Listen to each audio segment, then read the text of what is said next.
नमस्कार दोस्तों, स्वागत है आपका हमारे इस नए वीडियो में। आज हम आपको बताने वाले हैं भोपाल से लगभग 32 किलोमीटर दूर स्थित भोजपुर मंदिर के बारे में और उसके इतिहास के बारे में। तो इस वीडियो को अंत तक देखिएगा और अगर पसंद आए तो लाइक और शेयर जरूर करिएगा। मनुष्य हमेशा से अबूझ पहेलियों तथा रहस्यों को जानने के लिए उत्सुक रहा है। किसी भी अधूरी कहानी या अधूरे निर्माण को देख उत्सुकता कई बार आकर्षण में बदल ही जाती है। ऐसा ही एक रहस्यमय और अद्भुत निर्माण है मध्य प्रदेश की राजधानी भोपाल से 32 किलोमीटर दूर भोजपुर, जो कि रायसेन जिले में लगता है, वहां पर। यहाँ भोजपुर की पहाड़ी पर एक अद्भुत और विशाल परंतु अधूरा शिवलिंग मंदिर है। यह भोजपुर शिव मंदिर या भोजेश्वर मंदिर के नाम से प्रसिद्ध है। इस प्राचीन शिव मंदिर का निर्माण परमार वंश के प्रसिद्ध राजा भोज द्वारा किया गया था। मंदिर 115 फीट लंबे, 82 फीट चौड़े, 13 फीट ऊंचे चबूतरे पर खड़ा है।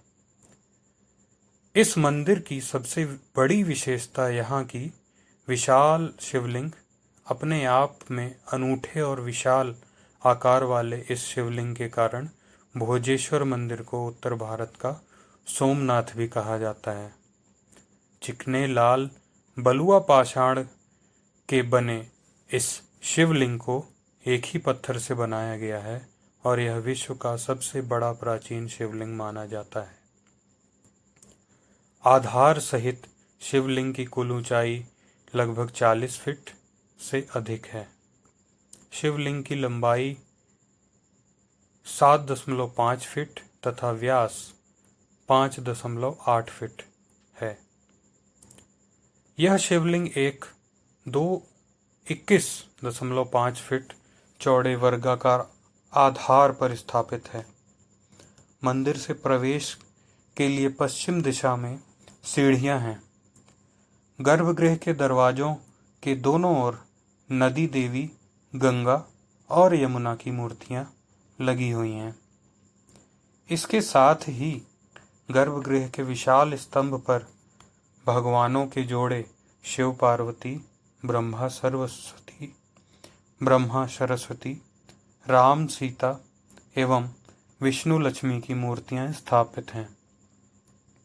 सामने की दीवार के अलावा बाकी सभी 3 दीवारों में कोई प्रतिमा स्थापित नहीं है। मंदिर के बाहरी दीवार पर यक्षों की मूर्तियां भी स्थापित हैं। इस मंदिर को देखते ही समझ आता है कि यह सिर्फ एक मंदिर ही नहीं, अपने विशाल आकार के अलावा भी इस मंदिर की कई विशेषताएं हैं। इसका विशाल प्रवेश द्वार का आकार प्रकार वर्तमान में भारत के किसी भी मंदिर के प्रवेश द्वारों में सर्वाधिक विशाल है। इसके अंदर स्थापित शिवलिंग को देख प्रवेश द्वार का यह आकार प्रासंगिक लगता है। इस मंदिर की अन्य विशेषता इसके 40 फीट ऊंचाई वाले इसके चारों स्तंभ हैं। गर्भगृह की अधूरी बनी छत इन्हीं 4 स्तंभों पर टिकी है। साथ ही भोजेश्वर मंदिर की छत गुंबदाकार है। कुछ विद्वान इसे भारत की प्रथम गुंबदीय छत वाली इमारत मानते हैं और यह एक सशक्त प्रमाण है कि भारत में गुंबद निर्माण का प्रचलन इस्लाम के आगमन के पहले भी था। इस मंदिर का निर्माण भारत में इस्लाम के आगमन के पहले हुआ था, अतः इस मंदिर के गर्भगृह पर ऊपर बनी अधूरी गुंबदाकार छत भारत में गुंबद या शिखर निर्माण के प्रचलन का प्रत्यक्ष प्रमाण है। प्राचीन स्थापत्य व वास्तुकला का महाविद्यालय भोजेश्वर मंदिर के विस्तृत चबूतरे पर ही मंदिर के अन्य हिस्सों मंडप, महामंडप तथा अंतराल बनाने की योजना थी। ऐसा मंदिर के निकट के पत्थरों पर बने मंदिर योजना से संबंध नक्शों से पता चलता है। इस जगह की एक अद्भुत विशेषता यह भी है कि भोजेश्वर मंदिर के भूविन्यास, स्तंभ, शिखर, कलश व अन्य रेखांकन चट्टानों की सतह पर आशुलेख की तरह उत्कीर्ण किए हुए हैं। आसपास नजर दौड़ाएं तो पता चलता है कि भोजेश्वर मंदिर के विस्तृत चबूतरे पर ही मंदिर के अन्य हिस्सों, मंडप, महामंडप तथा अंतराल बनाने की अद्भुत योजना थी। मंदिर निर्माण की स्थापत्य योजना के नक्शे व अन्य विवरण निकटस्थ पत्थरों पर उकेरा गया है, जिनसे मंदिर योजना से संबंध नक्शों को स्पष्ट देखा जा सकता है। इतने स्पष्ट नक्शे और योजना को देख प्रतीत होता है कि यह निर्माण स्थल समकालीन शिल्पज्ञों, वास्तुकारों और अभियांत्रिकों के लिए एक महाविद्यालय जैसा है। यहाँ पर वृहत मंदिर परिसर बनाने की योजना थी, जिसमें ढेरों अन्य मंदिर भी बनाए जाने थे। वास्तुविद मानते हैं कि यदि यह योजना सफलतापूर्वक संपन्न होती तो यह मंदिर परिसर भारत के सबसे बड़े मंदिरों में तथा सबसे बड़े मंदिर परिसरों में से एक होता। इस मंदिर की भव्यता देखते ही बनती है और आश्चर्य भी होता है कि आखिर इतने भारी पत्थर इतनी ऊंचाई पर कैसे पहुंचाए गए होंगे। परंतु मंदिर के ठीक पीछे के भाग में एक ढलान बना हुआ है, जिसका उपयोग निर्माणाधीन मंदिर के समय विशाल पत्थरों को ढोने के लिए किया गया था। यहाँ उल्लेखनीय है कि पूरे विश्व में कहीं भी निर्माण हेतु सामग्री को संरचना के ऊपर तक पहुंचाने के लिए ऐसी प्राचीन भव्य निर्माण तकनीक अब दिखाई नहीं देती। भोजेश्वर मंदिर में इसे प्रत्यक्ष प्रमाण के तौर पर देखा जाता है कि आखिर कैसे 70 टन भार वाले विशाल पत्थरों को मंदिर के शीर्ष तक पहुंचाया गया। प्राचीन विज्ञान का नमूना भी है यह। प्राचीन भारतीय शिल्प और स्थापत्य कला के निर्माण की तकनीक अवश्य भिन्न थी। उल्लेखनीय है कि परमार वंश के प्रतापी राजा भोज ने इस विशाल मंदिर का निर्माण अपने विख्यात ग्रंथ सम्रांगण सूत्रधार के आधार पर करवाया था। सम्रांगण सूत्रधार भारतीय वास्तुशास्त्र से संबंधित ग्रंथ है।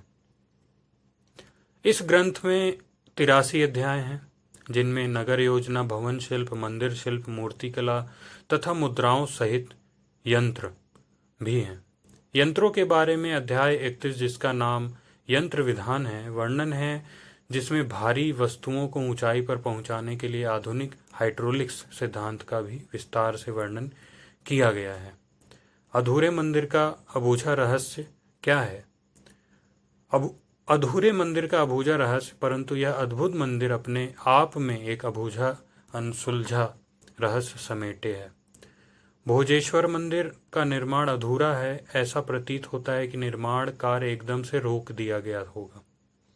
इस निर्माण अधूरा क्यों रोका गया इसका निर्माण, इस बात का इतिहास में कोई पुख्ता प्रमाण तो नहीं है, पर जनश्रुति है कि इस मंदिर का निर्माण एक ही रात में होना था, परंतु छत का काम पूरा होने के पहले ही सुबह हो गई, इसलिए निर्माण अधूरा रह गया।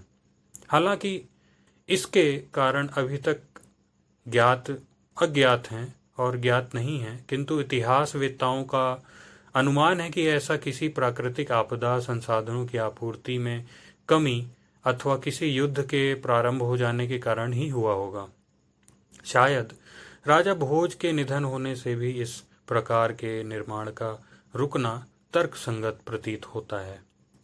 किसी विद्वान का मानना है कि छत संभवतः निर्माण काल में पूरे भार के सही आकलन में गणितीय वास्तु दोष के कारण निर्माण काल में ही ढह गई होगी। तब राजा भोज ने इस दोष के कारण इसे पुनर्निर्माण न कर मंदिर के निर्माण को ही रोक दिया होगा। भिन्न मतांतर भी हैं। कई विद्वानों का मानना है कि भोजेश्वर शिव मंदिर इस प्रकार का अंत्येष्टि स्मारक है।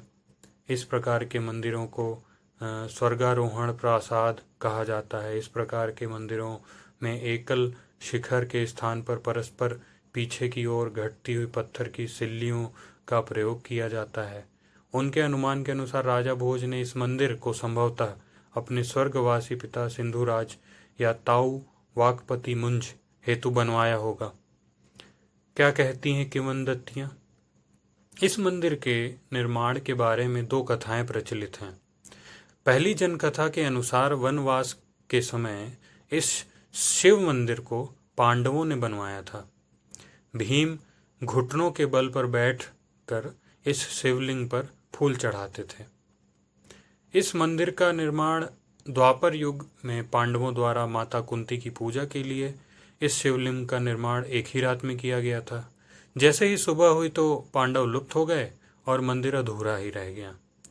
इसके साथ ही इस मंदिर के पास ही बेतवा नदी है, जहां पर कुंती द्वारा कर्ण को छोड़ने की जनकथाएं भी प्रचलित हैं। दूसरे मान्यताओं के अनुसार इस मंदिर का निर्माण मध्य भारत के परमार वंशी राजा भोजदेव द्वारा 11वीं सदी में करवाया गया था।